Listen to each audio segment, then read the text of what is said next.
All right, family. How's everybody doing out there today?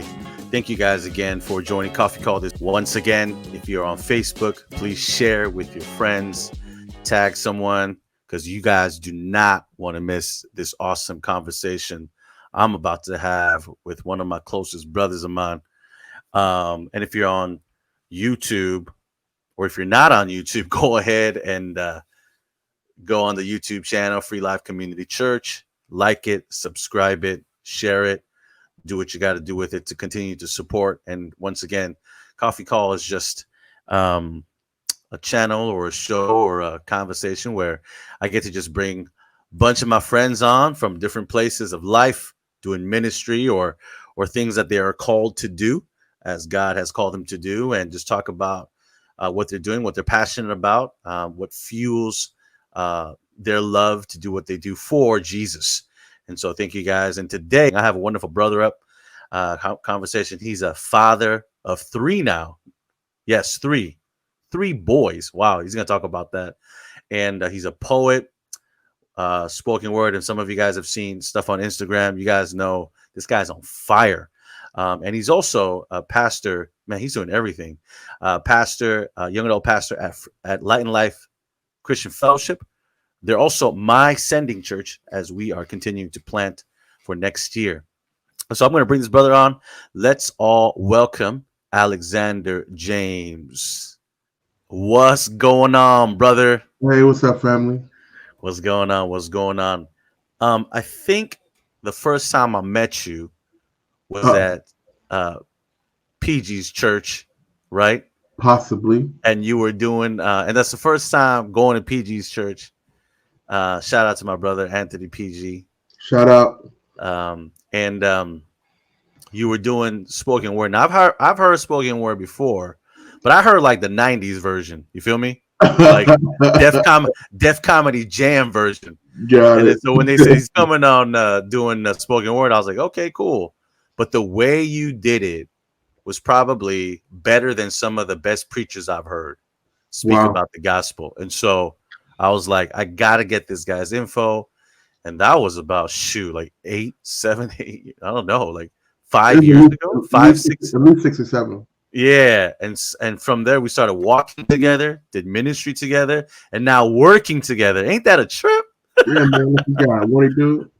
Who knew that was going to happen? Well, God knew that was going to happen. So welcome, my friend. So why don't we start with a little introduction, talk about yourself, and we'll get that start going. Yeah, man. So I'm honored to be here. Thanks for the invite, Paul. My name is Alexander James. LA born, LA raised, black kid. Raised by I have 2 older siblings and a younger sister. Raised by my amazing, awesome, incredible single mom. I've been churched my whole life. Literally, my aunties and uncles are the deacons and trustees at like 4 or 5 different churches. So church culture, I get. I met church before I met Jesus. And that was probably why it took me all the way until 17, 18 to like really get saved. And it's funny, man, as much as I went to church, I got saved at a desk in high school. So, that's a whole nother conversation. That's right. But since then, man, I was given a gospel that didn't require me to put down my gifts. So I carried poetry into it. I carried, so I guess on my oratory skill that I just kind of stumbled over. I stuttered actually my whole life, believe it or not. I actually went to speech therapy for like 5, 6 years, bro, because I would stutter so bad. And they would make me play speech Monopoly, where you roll the dice and wherever you land, you can't buy it unless you can say it 3 times without. Wow. Yeah, man. So to go from speech Monopoly to a nationally acknowledged poet is pretty incredible, and speaks to the power and grace of God when you get in purpose. That's cool, man. Yeah. It's hard enough to play Monopoly by itself. Yes, bro. I feel like Monopoly is the worst board game on the planet. And if I get heat in the comments, I'm going to just say it. Because Monopoly, everybody knows the last hour of the game, everybody knows who won. So it's just a slow walk to the cemetery, That's right. getting broker and broker. So it's Yep. And I know with Monopoly, I know friendships and families can be broken. You know it's a what I'm saying? problem. It's a problem. If you can It's yeah. And so give one thanks for person a that. break. Yeah, thanks for that, Alex. So we just want to get right into it, and because there's so many things to talk about, Hmm. and you have so much gifts and talents. So I guess what I wanted to start out with, and I think you mentioned this right before we got on, is you're talking about how you've been speaking before COVID, all these places. I've seen you speak and minister, and for traveling ministers or people that have been called to do that, how much has COVID affected that negatively and even positively, right? Maybe it slowed down some people, or maybe Yeah, it man. gave people a So little bit of rest. So talk about that a little bit. yeah, man. So when Corona happened, um, I mean, this summer I had like maybe 12 events lined up, like booked, done. I'm working on the poems for these events. And then Corona happens, and all of them email me like, "Yeah, bro, it would be illegal for us to have this event." So that was a huge hit. Um, more than anything, man, I didn't realize how much of a hit it would be to like my morale. Mm, There's this constant fight, especially for the artist, and I would even say for like the pastor as well, to like that dance between slave and son, mm, where where am I still as valuable to the king even though I'm not working as much or in that same way? And I think that whole prodigal son issue comes up where like there are tons of, especially artists within the church, who I would argue are really struggling right now with feeling affirmed and valued because unfortunately a lot of us get it from the stage. So that is unfortunate that folks aren't able to create art that pours into and encourages other folks. But I think the good thing is that it's forcing me to get more affirmation from making a bottle for my son than it does writing a poem for other people. It's wow. it's anchoring me in my home, and serving my wife and serving my family, serving my local body, um, in a way that, and I didn't know how divvied up I was in all these different spaces. And now Hmm. Corona's like, no, I want you to learn to focus just here. Right. And that's been challenging at first, but I'm kind of turning the corner, getting much better at it now. I don't know if I'm probably being the best dad now that I've ever been. Yeah, I think that's doing it to a lot of pastors, traveling or not, because churches shut down, services shut down. So, Yeah, you man, know, and don't nobody care if you're a bishop if the church is closed. yeah, Nobody, don't nobody care about your title. Church is that's closed. right. That's You right. know. And so, this traditional model of church and this traditional position of pastor was always being at the church or doing Bible study somewhere and doing ministering to somebody. But as the Bible teaches us, we got to get our home right. We got to get our family right first. And so it is definitely teaching us how to do that. I've never cooked so much in my life, bro. You know what I mean? And And listen, y'all, Paul could throw down. Like this is not. He's not saying like, "Oh man, I'm a bad cook and I'm really getting better at it." We've eaten together. We have broken yeah. bread together, and he has the Alexander James seal of approval. The food is delicious. So if he's cooking more, then Yeah. let's hopefully that he's working out more because I don't know how it will work any other way. Yeah. No, man. Seriously, I gotta. Yeah, we got working out and being healthy. Probably is another conversation I needed with help with somebody. And so dealing with COVID, how have you seen it affect the African American community and the churches, and how are they responding? Because we know that some of our brothers have been hit hard, Yeah, bro. even some people fatally. So how what's your experience have been, and how can we continue to be aware of the reality of this pandemic? What do you think about Yeah, that? man. So I would just say like a couple I know personally, a couple I know I'm in circles with folks who are in their circle who have lost at least five pastors, at Mm, least 5 to 6 pastors that have gone to be with the Lord in response to this. I've been personally been to 2 funerals, so I think that Unfortunately, man, it's another sign of like the echo chamber in a sense, where like there is this national conversation around like it's a pandemic and this is fake and this is like the media blowing it out of proportion. But like folks of color are like, nah, this is real. I'm not playing. Like black churches is like, nope. Like it, black folks are already suspicious enough of the government that like it doesn't take them much to go in the to go to turtle mode. It doesn't take, if they get a whiff of something that's not cool, then they're out. So a lot of black churches, I think, have reflexed to a posture of safety really well. And then there are others that I wouldn't necessarily speak for the majority of African American church, but they are. I was talking to my pastor about it last night. The pastor that raised me, Pastor Darnell Jones Sr., shout out, First Missionary Baptist Church. And the four pillars of the church have always been the word, worship, evangelism, and fellowship. And the word and worship and evangelism are now going farther than they've ever gone because the church has been forced to immigrate to a digital space. So now he's doing his prayer calls with people from Mississippi. For the first time ever, this corner local Baptist church has a reach that it's never had. The one of those four pillars that is truly being hurt and affected the most is fellowship. Now, where the millennial grew up and has in a lot of ways normalized virtual interaction, and doesn't necessarily, it's not the same, but it's closer to the same. It's enough. Like we can kind of make that pivot. But when we think about 45 years and up, all they've ever known is like eating together after service, talking with each other in the parking lot, commenting on each other's outfits, either positively or negatively, so their idea of fellowship has always been person to person, and expecting those people to just knee jerk now to use Zoom and become masters of FaceTime, I think is an unfair expectation.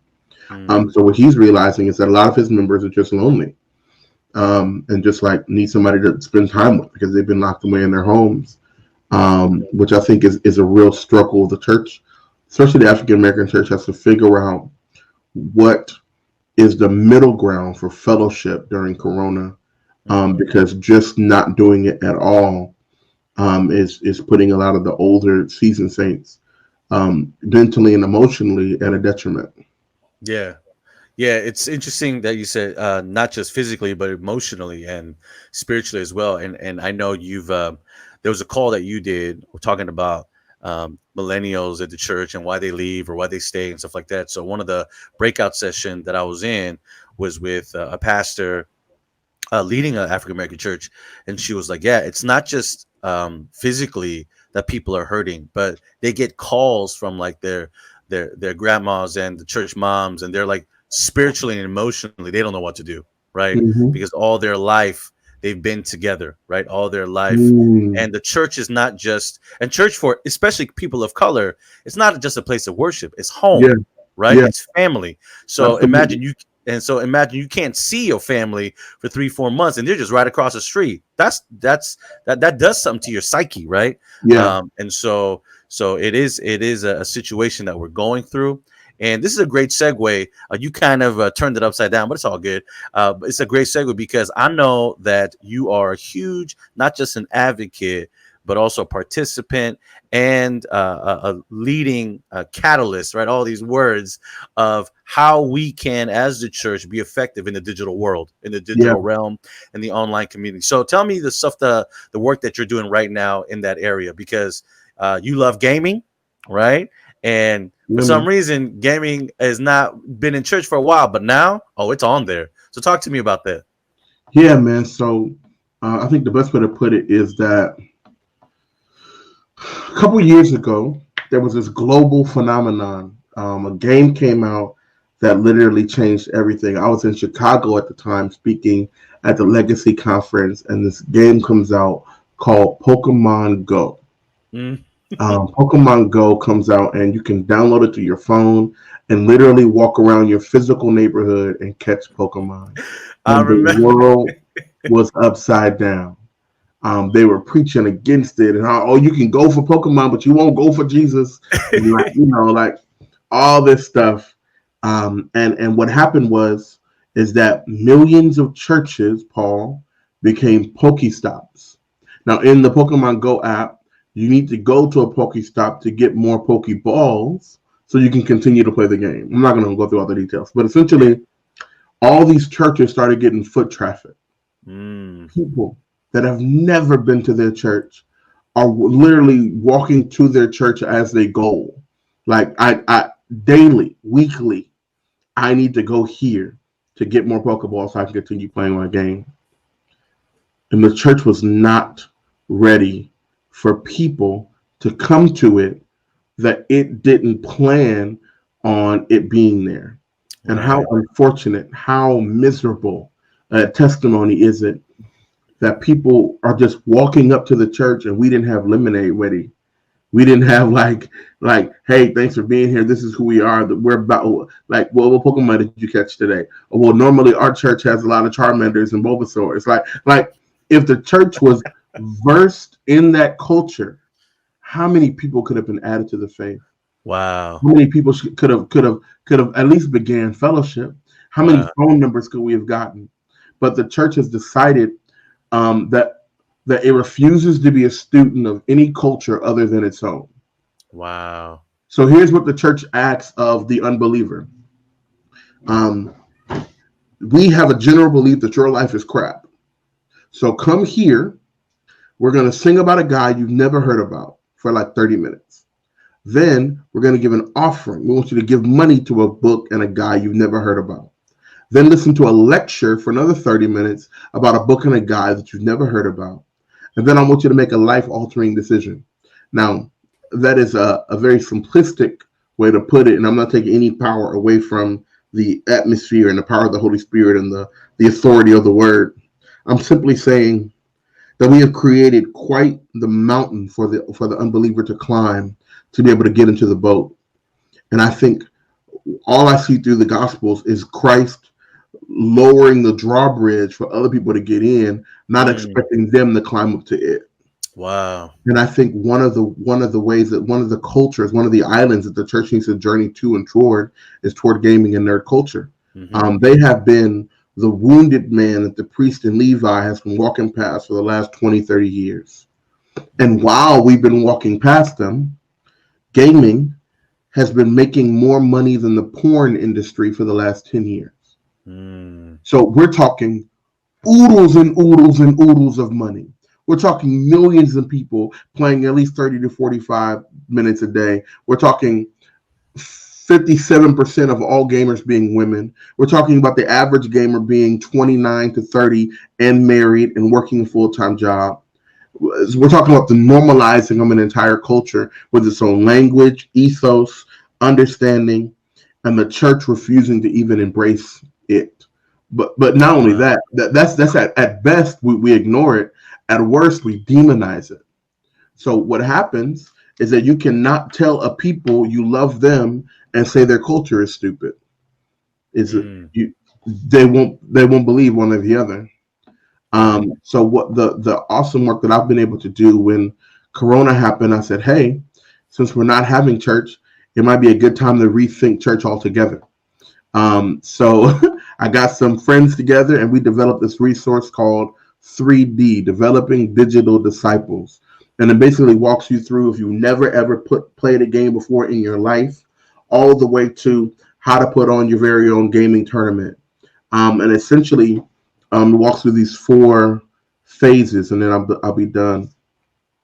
Um, and these are snatched literally straight from the Gospels, right? So the Mm-hmm. first is finding affinity. Then it's creating proximity. Then you grow in influence. And then the last one is lasting impact. So it's affinity, proximity, influence, impact. And essentially breaking that down is to say affinity is what is the thing you like.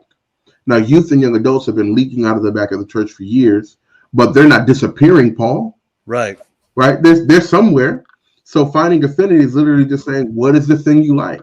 Right. And our argument is one of those things is video games. That's right. Now, then using proximity is to say, can I just like that thing with you? like, can I be with you while you like that thing? And then as we do those things together, I get to know you, you get to know me, conversation happens because of the proximity. And now I'm earning influence, right? I'm earning social equity. I'm more than just a name or a title. I'm a person who's shown personal investment in you, in your story, in your interest. And then as a result of that, after I keep depositing all that love and time, eventually I get to withdraw an expectation and impact. And now that we've done this thing, you know me, you know my heart, I've created space for your culture. Now I can say, hey, how about you be in charge of this gaming thing? I'll just open the door and you run the ministry. How can we ever feed people that we don't have proximity with? So I guess what ultimately what we're saying in the gaming space is, we are completely Fellowship of Christian Athletes literally exists to use sports as a vehicle to develop Christians and get out the gospel. I'm saying, why can't we do the exact same thing with athletes, with esports, with gaming? Right. That's right. And folks will be like, well, games are so violent. Have you seen football? Have you seen rugby? And it's interesting because the rules we don't let the same rules apply. Some of the sports are we encourage violence, right? MMA? No, I'm not going to do that to you. No, you throw him down. But if the kid does a digital colors on a screen that blows up a tower, we're like, oh no, that's just too much. I'm like, no, there's a bias here that we're not acknowledging. That's right. So yeah, man, I think that this is an important space, and I'll say this and be done. What if, when he said the harvest is plentiful, he meant that because it's digital? I know folks that are in East LA doing national ministry from the couches. I know kids who are playing Fortnite and have to tell their testimony to 2 kids a week and then report back to their pastor. And these kids are normalizing their testimony. They're normalizing telling the gospel while playing the game that they enjoy. That's good. Jesus got in Peter's boat and said, hey, I want you to be a fisherman of men. Why can't we do the same thing with gaming? That's good. That's good. I remember going back to the Pokemon. I remember I was locking up a church one time, and then like 2 cars roll up, and they step outside, and they're just like following their phones, and I'm like, what is going on right now? I was like, excuse me, like, what's going on? He's like, well, y'all have a Pokemon that we couldn't find, and you guys have it in this field. Can you open the gates? And I'm like, do you know where you are? And then I said, well, normally I would, but it's like 11 p.m. So maybe come back tomorrow, see if the Pokemon is still there. I love what you said about why can't we do that in the digital space? Because I remember I don't remember, but the history of the church was even always anything that was new, it was not normalized and even demonized. So even when like the whole Jesus movement happened in the 70s, having a guitar on stage was demonized, right?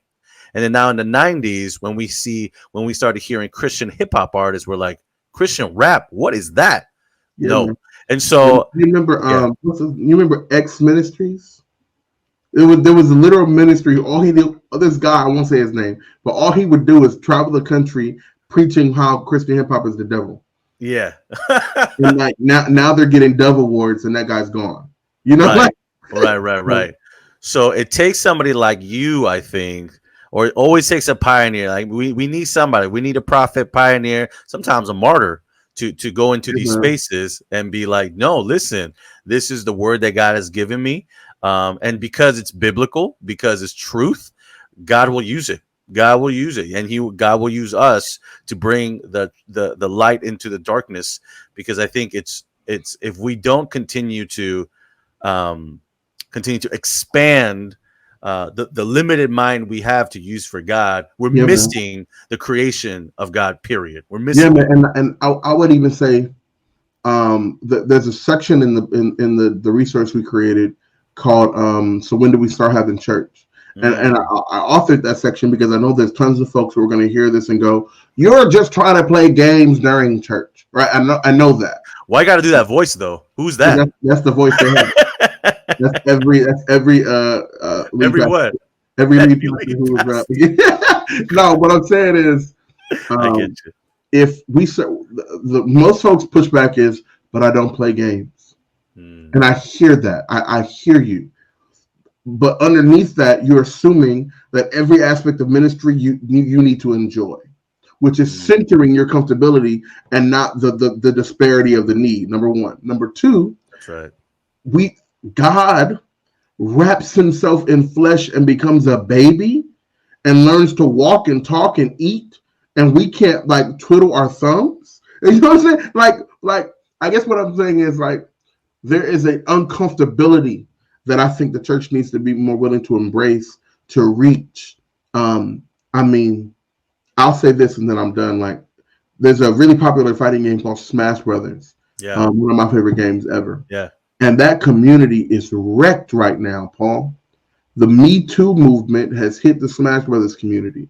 And there are stories, hundreds of them, of Wow. pro Smash Brothers players who have been accused of sexual assault, who have been accused of pedophilia, who are like getting blasted all over Twitter right now. And it's rocking the gaming community to its core. And I'm like, if they ever needed the church's voice to be present in that space while there's so much pain, so much hurting, it's now, but we're not there. There Wow. are some brothers and sisters who I know who are doing their best, who are literally calling people and praying with them because they're like, what do I do? The game that I love is connected to this ugliness, or I'm a victim of one of these people, and Hmm. the church's voice is just not there because they won't come to our service. Mm. And that's the problem, is that it is to assume that the need for the gospel isn't there, and it is. People are just as lost there as they are anywhere else. And we have to go to where the broken people are, not That's right. expect them to come to us. That's right. So, in order to continue this movement, how can churches continue to participate, or what can? So, what would you say to a lead pastor that's maybe struggling in this area? What can we do? I mean, the first thing I would say is that if you Call want you, obviously. to, yeah, no, well, that, but the first thing I would say is like UIWI and Love Thy Nerd and Satellite Gaming, the organizations I work with, we worked for months on this resource, and it's really, really efficient, and it's free. So you can go to UIWI.com and download the free resource, uh, Developing Digital Disciples. Um, I would be honored to sit down with the pastor or his youth team and work through every single page of it. I am passionate about helping the church reach these people. That's the first thing. The second thing that I would say is really just about going to your youth and asking them what it is that they need. Mm. Um, when I did the phone call with young adults, just asking, "Hey, why did you leave the church?" I reached out to a lot of people, Paul, to help me out with that call. And interestingly enough, when they found out that I wasn't asking them to preach, but just listen, a lot of folks Mm. reneged. A lot of folks pulled out. Now, if I would have asked them to preach a sermon Mm. to all these lost young adults, they'd be like, "Oh, I'm right there. I feel like God's calling me."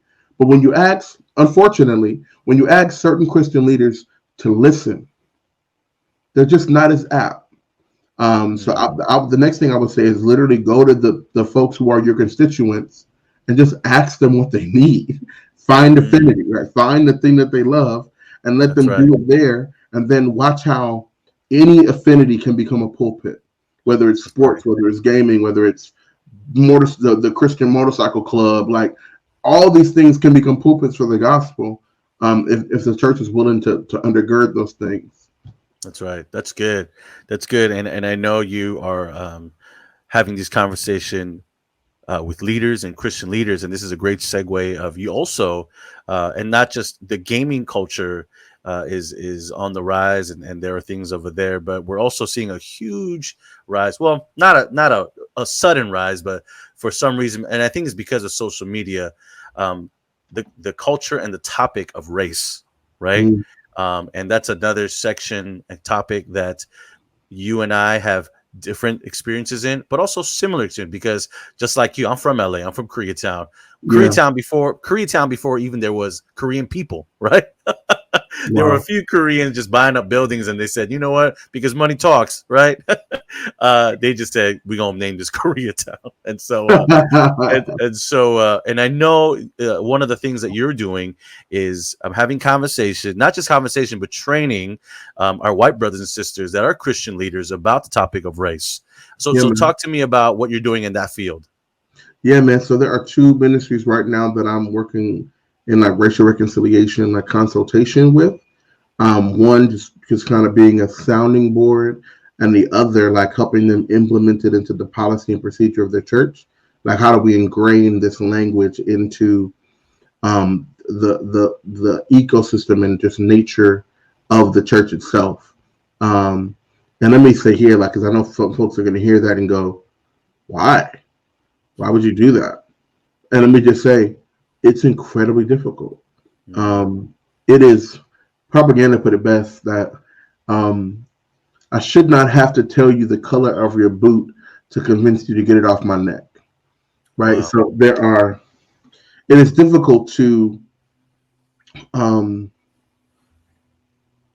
to talk to people who have been benefactors of the same system that has oppressed folks who look like you, um, and say, hey, here's how you're blowing it. Let me help you.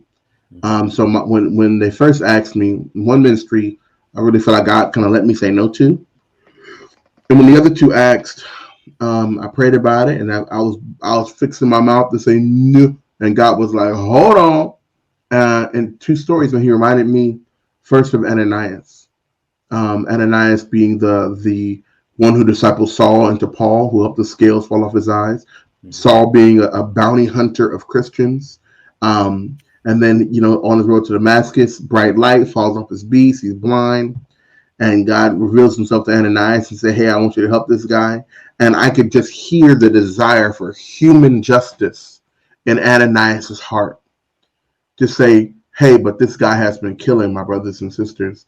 And now he's blind and almost helpless on my doorstep. I could take this guy out and I'd be a hero. Mm, He would have been a hero to the rest of the Christians. But then we would have missed out on 14 books of the Bible, 3 missionary journeys, and the one guy to tell Peter, hey, stop treating the Gentiles different when the Jews are around. mm, Um, and I realized I don't know God's ultimate plan. And very rarely, if ever, biblically, is human justice the answer.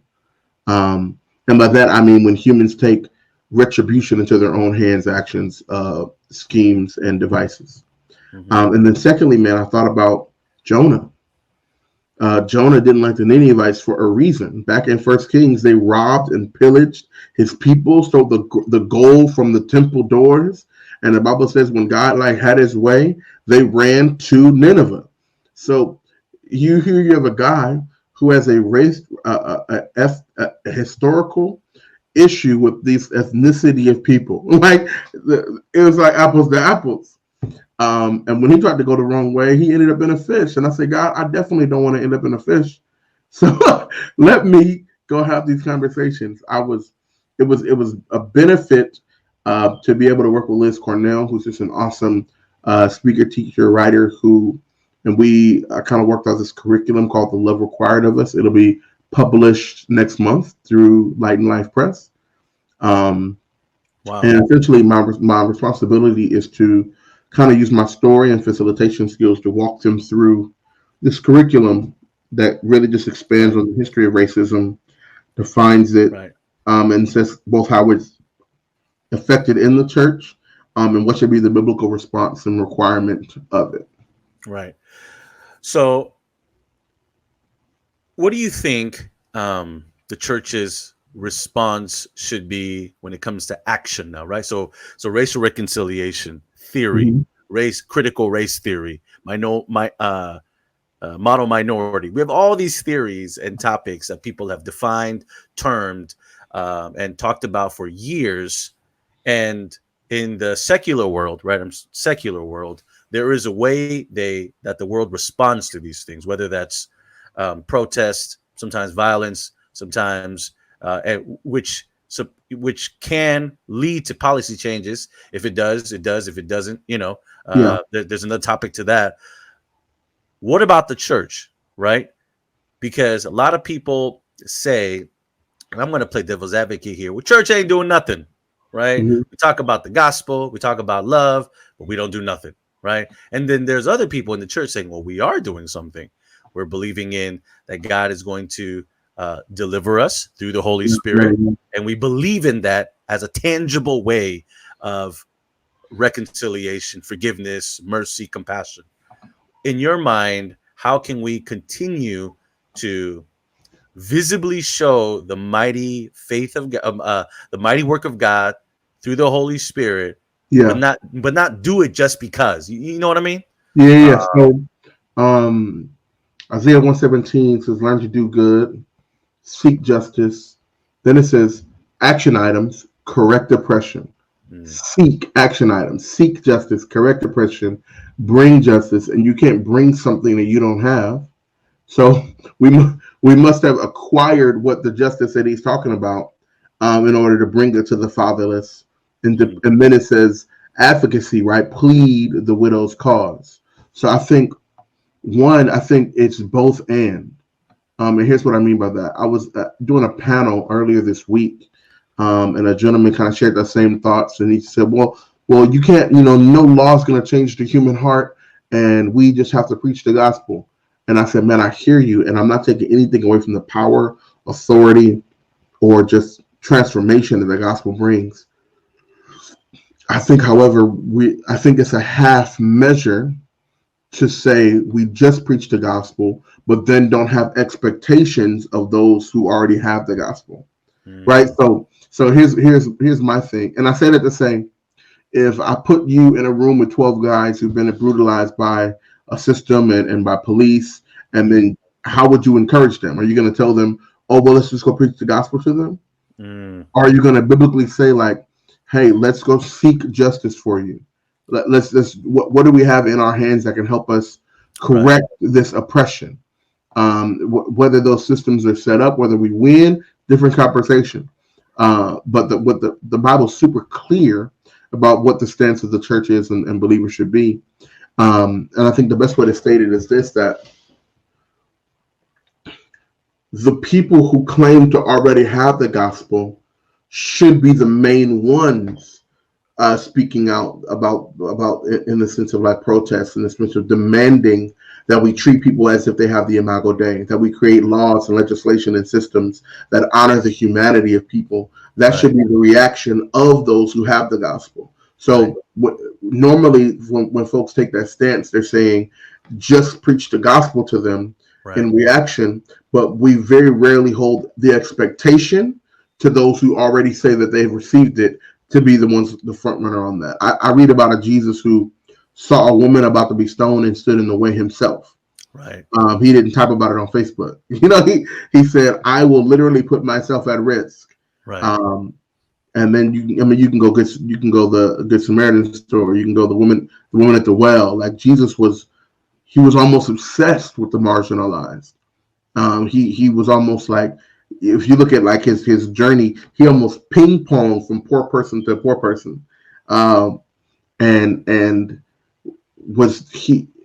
And I would even say this: his main oppressors were the church, but the church in that sense was operating as the state, Mm-hmm. right? So the Pharisees were actually empowered to keep order by the Romans who were in charge. So this idea that it's not the church's responsibility to speak to the issues of state is almost unbiblical.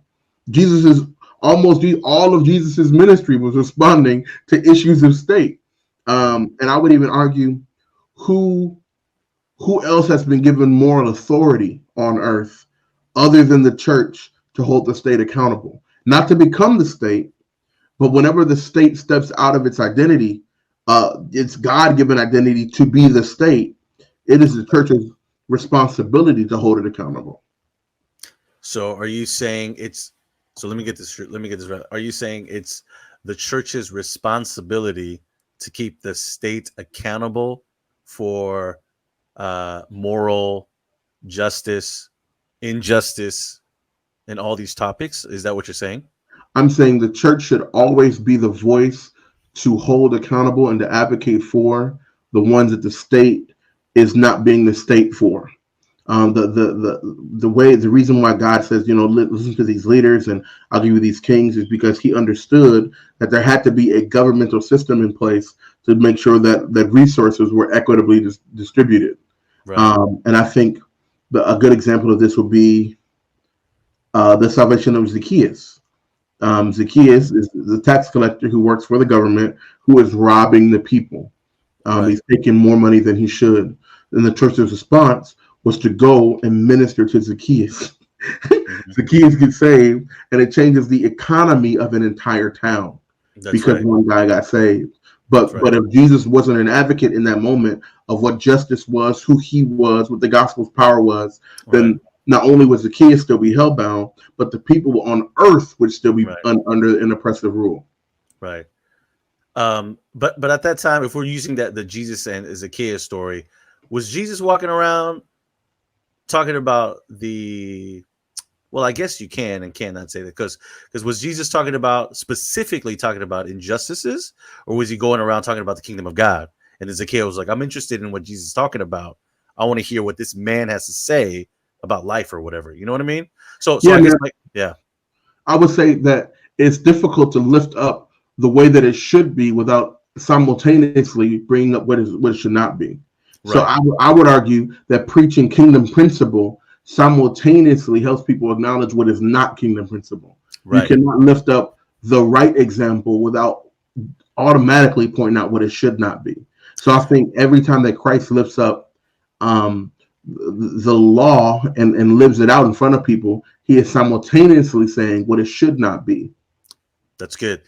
Yeah, I think one of the challenges that I see the church is doing is maybe not doing that well, right? Because what Jesus does was brilliant, right? He was able to talk about the kingdom of God in a way where Sadducees and Pharisees understood it, but at the same time, the peasant folk or just normal people understood it, and it was the same understanding, right?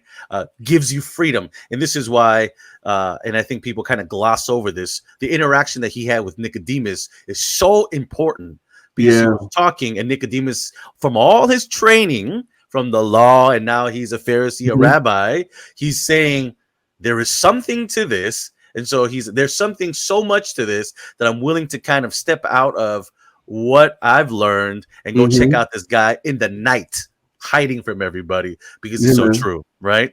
And so Jesus had the ability to do that. And so I think what the church, and I want to get your take on this, how can the church be the same way without pressuring, oh, they're just the Jesus people? This has nothing to do with policy changes or such social movements, because for so long it's been so separate that we have our own world and then there's the world that we live in, right? And so right now it's kind of coming to like the kind of coming together because people are saying, well, if the church is supposed to talk about love and compassion, what's going on? You know what I mean? Yeah, man. So what's your thoughts on that? And this is not a popular opinion, but this is my opinion. Come on, be honest, Um, right? I think that the normative church culture is so desperately afraid to talk about race that Mhm. anything that is even in its circumference they will avoid. So it's difficult to talk about policies and whether or not they're equitably given out or policing or whatever the thing is, um, and talk about justness and righteousness and say that all these things should be going to all people without ultimately ending up with some version of the race conversation. So I Mm. think the church's avoidance of that topic has forced them into this space of being almost inert when it comes to actual issues of justice and like policy. And I think that there's a the whole idea of the separation of church and state. I'm learning wasn't to protect the state; it was to Mhm. protect the church. Mhm. Like there is there's always the temptation to acquire more earthly power, and I think that the church's responsibility is to denounce any platform or power that the world would throw it as an appeasement, to like shut up. So to answer your question specifically, I think what I'm also hearing you say is like, I thought we're just supposed to preach the gospel. Like, why do we have to talk about all this other stuff? And then my question would be, Right. how do you see a God who was so devoted to justice that he crushed his own son? Mm-hmm. Like, like I get that the cross is this apex of both grace and justice, but sometimes I think it's easier for us to swallow the grace part. Though he loves me so much, he died. I'm like, no, he loved you so much, he kept the law. Like, he loved you so much, but he also didn't break his own rules. And I think that when you understand that his devotion to being just was so absolute that he beat and tortured and bled out his own biological beloved son. What makes you think that he doesn't want his people to think highly of justice, to speak highly of justice? And I would almost switch out justice with righteousness. I think that the way that the church does it is getting a biblical understanding of righteousness and preaching that from the pulpit. Because there's no way you can do that without speaking into justice, without speaking into marginalized folks, without being a voice for the oppressed, without being a voice for the widow. If we live a life that seeks to restore righteousness to all people. That's good, Alex. And I think we need, again, more of these conversations, more of these, just, I don't know about trainings, but just perspectives of righteousness, justice, coming from all perspectives too, because I know it's not just a binary issue when it comes to racism, right? Yeah, We man. also have intercultural situations. You know what I mean by this? You know, you're black, I'm Asian. We got our own situations that we got to work through. Yeah, man. Brown and black, yellow and yellow, right? We even in our own people, we got things going on that we kind of have to work through. And so I think what what came into light in society today is wake up. These are issues that we all need to know, not just know, but be educated in order for change to happen. Because one of the things that I think that, and please, and I know your heart is in this. One of the things that young adults that I feel that maybe we're getting away from is this education piece, right? Mm. Of racism, education piece of historical church context in the topic of racism and injustice Yeah, and man. oppression.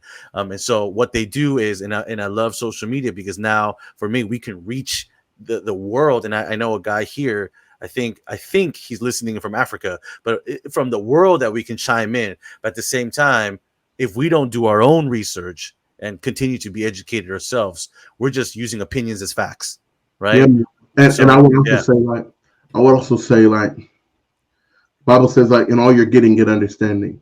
And that understanding I think comes as a result of spending time with whatever you're learning. And I mean, this may feel like a reach, but follow me. Um, I think it also comes down to what Corona is forcing us to slow down mm, and to rest. I've been telling folks that if you haven't truly Sabbathed or haven't truly rested, you don't really know what you think. Like, you are only echoing the opinions that have been thrown at you if you haven't stopped to even figure out how you feel and what you think. And I mm, think that it's easier to copy and paste the headline, to share the headline on Facebook, but I think we also do that about theology. I think that's we do right. that about God. I think we do that about people. And Facebook is just like the physical way that we can literally see it happening technologically. But I I could say, man, I really love Paul, but we've spent time together. We broke Mhm. bread together. We've been on opposite ends of opinions before. And it's like, no, I really love Paul because we put the time in for that to actually be something real and authentic. And I That's think right. um, the American culture's complete adverseness to discomfort won't allow for any level of deep understanding, Mm, because there is a moment where you just have to be uncomfortable to truly learn a thing. and truly sit in something and get it. Like I'll say this, and I think it amazing that Jesus did not just put out the fire that the furnace that the Hebrew boys got thrown in, but he said, "I'll get in it with you." Mm. And it says that their clothes were never burned, and it never smelled like smoke. It never said that it wasn't hot. They just, they were just never destroyed. And I think that there's an uncomfortable place that Jesus wants to get in with you to help you wrestle through some things, and for you to know and trust that He will be the fourth man in the fire with and for you. And I think not only racism, but just like supremacy, like the idea of supremacy, um, is one of those things that we have to wrestle with. Um, and I think that, I mean, I might get in trouble when I say this, but I'll just quote James Baldwin, um, would say that what you call someone else says more about you and your identity than it does about the person you're insulting. Mm. And you reveal who you are by what you are willing to call other people. So if we take that same idea and framework, um, and take it over to the original sin of our country, being cattle slavery. If what I call a person says more about myself than the person, what does it say about that era of Caucasian folks to call Black people the N word if it says more about them than it does who they're insulting? What is it about that era's people that they needed to invent a thing to be beneath them in order to feel over it? And until we can have that conversation about the depravity in the heart of man, the Cain destroying Abel because he felt like he was, doing too much. He said, there are wars amongst you because you desire and do not have. We need a savior, Paul, because man left to his own devices in his own heart has only and created some of the most wicked and horrible systems on earth. I mean, it's as deep as slavery and scientific atrocities, but it's also as light as wearing a mask. Like, I think that we have to acknowledge there are folks who really believe some of these crazy conspiracies on the internet, bro. And I'm like, what would fix this? A shepherd. A shepherd would fix this. And I think we have to be able to see how ugly things really are to appreciate the God that said that He's coming. What they say that you only appreciate the good news if you know the bad news. And until we can sit in the room with the bad news, I don't think we'll ever appreciate the good news that there is a God, there's a Christ that has come, that is coming, who will restore, who will bring justice. And we love Lamb Jesus, but He's coming back as a lion, Paul, and they're not gonna like that. They're not gonna like opening the scrolls, Jesus. That's right. I'm like, get in while everybody listening, get in while you can.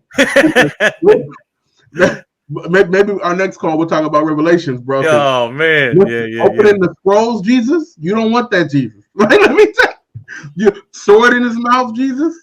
Horseback, Jesus. Yeah, you don't want that, Jesus. Horseback Jesus. That's gonna be my Facebook post. You ain't ready for that horseback Jesus. Yeah, man. Hey, Alexander, brother, I love you so much, man. We have so much, man. There's so many things to talk about, but we're gonna cut it for here for now. And so, what's one of the last things? And I always want to leave it at that. What's the last maybe thing? And because you're in this young adult leadership role, what can you advise young adults?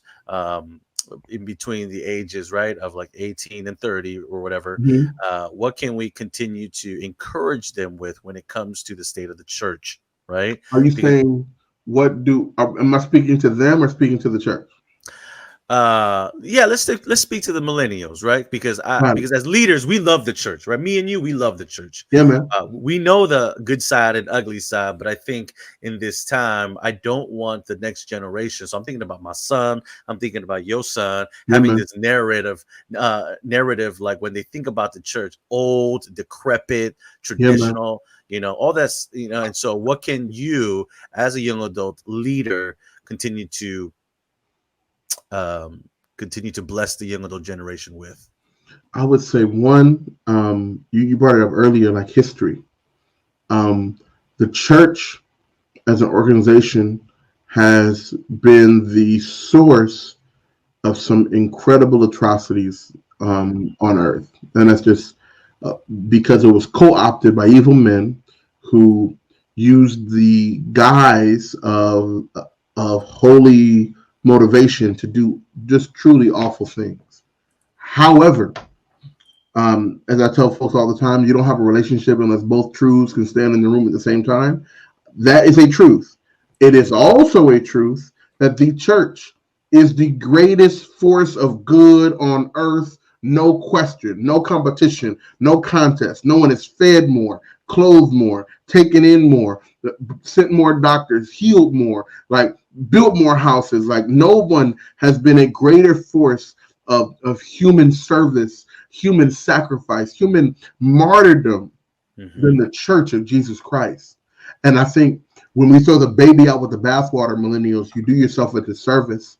And I think that our generation should be motivated in helping the church return back in a lot of ways to that space, to that culture of being a place where the lepers are given honor and loved, where the widows are seen and supported, where the orphans are encouraged and poured into, and we should help the church return back to that space instead of throwing the baby out with the bathwater and just saying, Hmm. "Hey, but you've been bad too." Humble yourself, millennial, and acknowledge that like you ain't been great yourself. So let's get it together, even with all of the critiques and complaints we can have about the church. She is God's plan for redempting the earth. She Amen. is God's plan for covering the earth with salt and purifying it. And either to quote Ocean's 12, you don't critique the plan during the plan. Like let's let's trust God that let's trust that God was right when He chose the church to be His agent of love and righteousness and justice, and help her become that. I can sum all that up to say, let's help the church get dressed for the husbandman. Um, Amen. yeah, Amen. Hey, thanks, Alexander, for your time and your voice and your heart and your just love for people, church, and God. So thank you guys, and thank you guys for those who are watching. And we had some great comments. And yeah, let's continue to pray with one another and continue to grow the church and get it dressed for the King. Amen. Get it dressed for the husband. Thank you guys. Be well, and God bless. Peace. peace.